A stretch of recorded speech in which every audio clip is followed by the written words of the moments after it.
Hindi lahat ng ginagawa natin mapapansin agad.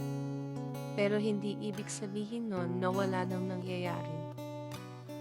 Minsan gusto nating makita agad ang result ng effort ng lahat ng ginagawa natin. Kapag tahimik ang paligid, madali ring isipin na baka walang patutunguhan ang ginagawa natin. Pero ang totoo, may mga bagay na hindi agad nakikita.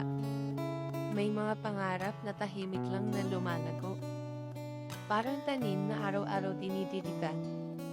Kahit wala pang usbong, hindi ibig sabihin na walang buhay. Ganon din sa mga pangarap. May mga araw na parang paulit-ulit lang ginagawa. May mga pagkakataong mapapaisip ka kung sulit pa ba ang pagod. Pero baka ang mga araw na yon ang unti-unti humuhubog sa'yo para sa tamang panahon. Hindi man mabilis ang progress, progress pa rin yun. Hindi man mapansin ng iba ngayon, darating din ang araw na makikita rin ang bunga ng bawat maliliit na hakbang. Kaya kung pakiramdam mo mabagal ang takbo ng buhay, magmumali din ang mga simpleng ginagawa mo araw-araw. Baka hindi mo lang napapansin, pero unti-unti ka nang papalapit sa pangarap na matagal mo nang hinihiling.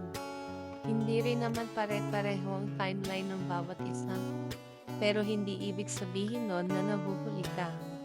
Ibig sabihin lang magkaiba ang landas na tinatahak natin. At magugulat ka na lang isang araw, malayo na pala ang narating mo.